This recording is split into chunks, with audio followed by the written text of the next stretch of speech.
about 3:17, 18, and I'm just waiting on my ride to come pick me up and take me to the airport, and then we will be en route for the journey to Seattle.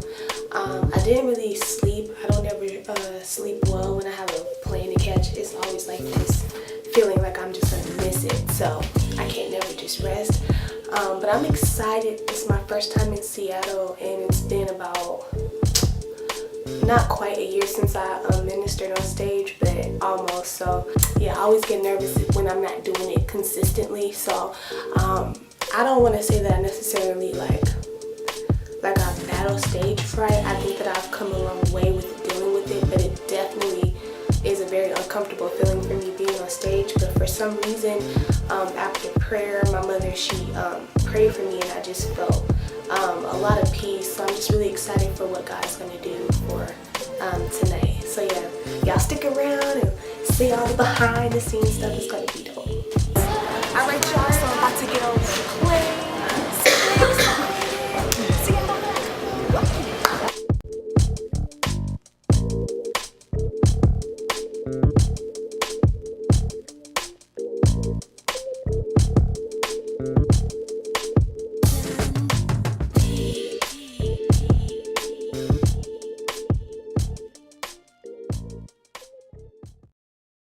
You do your first album, watch. Then you're going to be getting tours. You're going to be just like all the male counterparts. Like, don't worry about it. When I did my first album, and when that didn't happen, it was like, What's up? but I did my first album. It was like, nah, B, nah.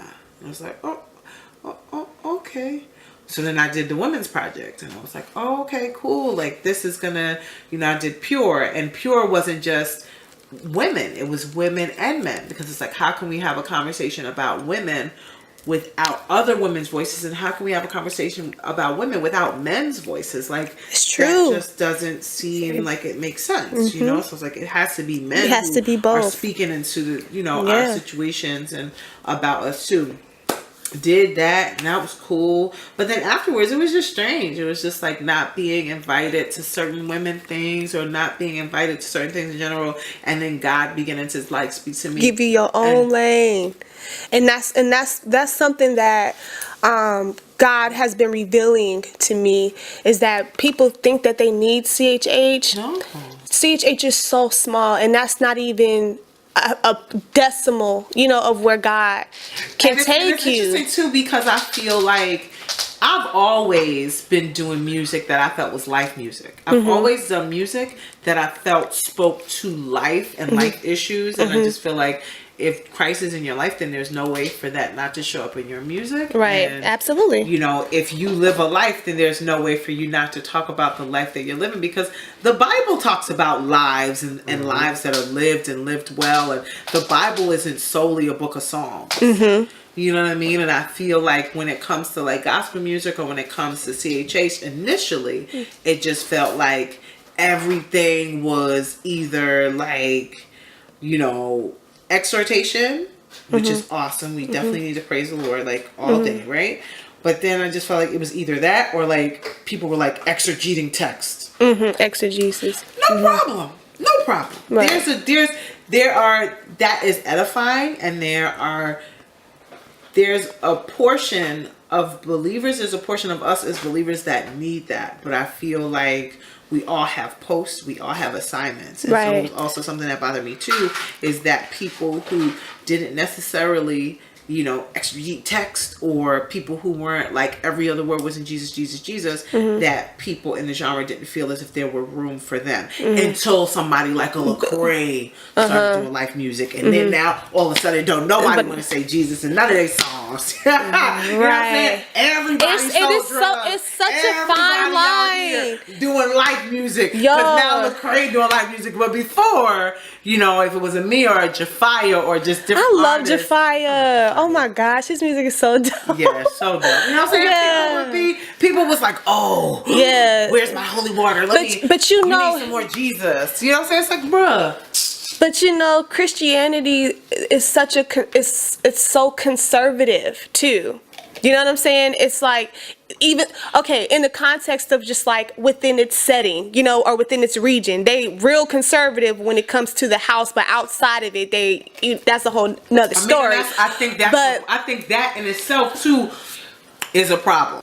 I was listening to the sermon he was giving. He was just like, you know, we spend so much time faking it until we make it. We spend so much time manufacturing our own brand of righteousness. And that's dangerous. You know what I'm saying? It's so dangerous. It's like either we believe it, either we believe the word or we don't. Either salvation is real or it's not. That's either real. The process of sanctification is happening day by day. Right. And we are wrestling, you know what I'm saying? We're wrestling to that place. And that it's just like, okay, if God gives grace, who are we not to give grace? Absolutely. You know what I mean? And not that, you know, people will grace something to death and it's like, okay, you just out here just being reckless, you know, on grace. Now, I'm not saying that. And I've definitely been there. And I've done that. And I've lived that. God knows. But yeah, like we just got to do better. Like I just feel like we're mad judgmental. And it's just like, it doesn't give God room to be God. And it doesn't give us as believers, do we really believe? Do we really believe when we live like that, when we are super in this box and we're super conservative and we're super judgmental, but we know that when it's all said and done and the cameras go off and things are finished, that we're reckless and we give lots of grace to ourselves, right? But are we giving that same grace to others? Yeah, facts. But now, one of the scriptures that I've read that really helped me with music is Philippians 4:8-9, and it talks about whatever is just, whatever is pure, whatever. So I kind of use my music in that lane, where it's like it doesn't have to be Jesus, but I'm going to meditate on these things because traditionally, I mean, when you listen to music, it's meditation. Yeah. The Bible, when they instructed the people in the Bible, they were like, teach your kids this, and they said teach them with songs so they won't forget it. So I look at it like these are what we meditate on. When it was like meditate, keep the word in front of you. So that's kind of the way I look at music. You know what I mean? And I just want to clarify that I think it's dope. Like if we get Grammys. Yeah, no. Trust me. I heard everything you said, and it really got deep. Like I said, it almost rewired some things for me. You know what I'm saying? I almost really did. You know, just the perspective. It was just like, okay, Lord, like. It kind of, you know, that whole idea of like competing passions, you know what I mean? And it was just kind of like this period where I just felt like, okay, like, you know, I definitely want people to know that God's love is accessible. Yeah. And I definitely want this Grammy. Yeah. You know what I'm saying? But then it's just like, oh no, I definitely want this Grammy. Yeah. And people get to know God's accessible. It's like, no, man. It's like, God's accessible. And if this happens, cool. But God's accessible. And that's what people need. But that's the thing, though. And that's something I be trying to, like, really just wrap my mind around, right? It's just that, like, if I just stay in the vein of Jesus, like, I'm going to be good. Yeah. Because he really do dope stuff. And too, I think, so to go back to and to check my heart, too, and to be honest with myself. Because I think for so long, I think Christianity kind of, too, gives like this license to have like this fake humility, and you act like you don't want that, or you act like that doesn't matter. And it's like, no, if you a chef, you would want people to eat your food and like your food, and you want to be on TV. You want to be 5-star restaurants. You want big things as a chef, and then as an entertainer or as an artist or as a musician, you know, yes, you're a minstrel, yes, you're used by the Lord, but you're also entertaining, you make music, which is why too, like that whole thing of when people in our realm don't want to properly pay artists or don't want to properly handle business like business. It's like, no. When I went to the studio, you know what they did? They charged me to use the equipment. Now how much the equipment cost in the studio? It wasn't just a chicken dinner. It's expensive. You know how much it costs to get graphic arts done? Yeah. How much you know what I'm saying? So it's just like, yes, respect and understand just like you would with ministry. It's like, okay, you prepare, you study, you know what I mean? It's facilities, it's things that are involved. Like, it's all, so all that's to say, we have to come out of not being honest with ourselves and having fake humility. But we have to have proper heart.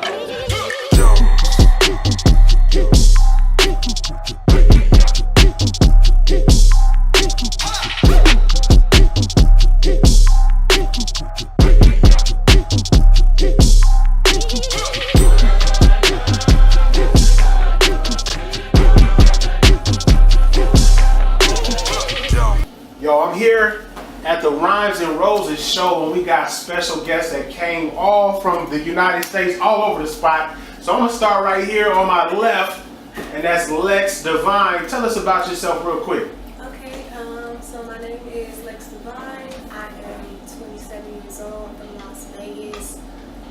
Started rapping about 2012.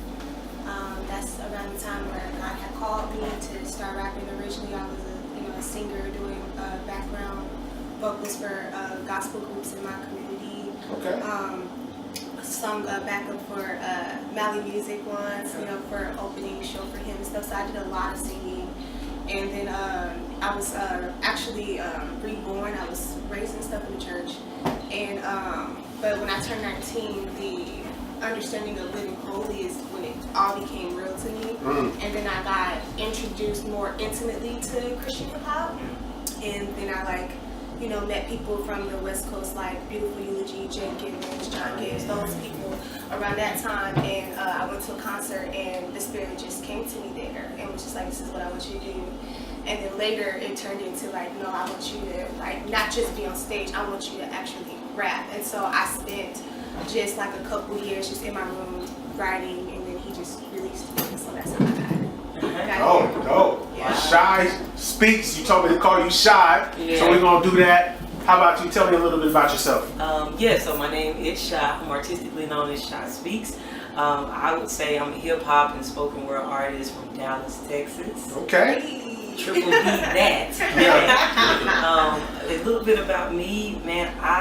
I would say I feel like my mission sums up everything about me, which is like I'm on this mission to reinfuse positivity and spirituality into urban culture through the arts, just hip hop and spoken word, and just the power of my voice as a speaker and however I can contribute to culture that way. That's me. Dope. And Mahogany Jones. Tell us a little bit about yourself. My name's Mahogany Jones. I'm from New York. Spent a lot of time in Detroit. Now I'm back in New York. Been rapping a long time.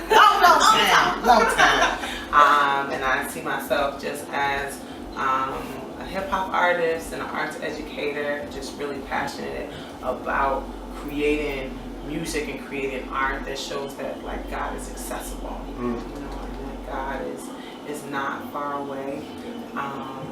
And I love what I do, and I love people like that. Dope. Now, I was here at the Rhymes and Roses Music Showcase. I call it a showcase because it's going to be more than just one. And you guys, for the first one, and I'm not just saying this because I was here, y'all all killed it. You know what I mean? You guys all brought your uniqueness. It wasn't like a competition. You guys had your own sound. You know what I mean? And I really appreciate that. What were you going to say? I was going to say that was, and I think that's the first time that I've done or I've been a part of something that was all women, where that didn't rise up, where I was really able to like appreciate everyone's like personal aesthetic and their sound, and it was the camaraderie for this was just beyond. I mean, and I'm just excited. Shakia just popped in. Shakia, this is the first Rhymes and Roses Music Showcase. That's what I'm calling it. It is. So, for you putting this together, you know what I mean, and I know this has kind of been in your spirit for a while. Long time. How do you feel about the first show being here, being completed, and what's your thoughts? I mean, it has been a long time. I just thank God. This is fruit. You know what I'm saying? This is fruit. You guys didn't have to come. Y'all don't know me from Adam. You know what I'm saying? But y'all all caught the vision, basically. You know what I'm saying? And you guys said yes. Y'all flew down here and blew this spot up. And I think the thing that hits me the most is the deposit that is made in this region. You know what I'm saying? Because we do not live in a Bible Belt. So y'all literally busted some ground up tonight. I love that not everybody in there was saved.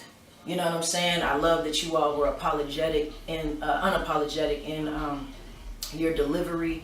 And I think just, I'm probably going to cry later. For real. I need to get some sleep, but there's a big like thank you Jesus. Yeah.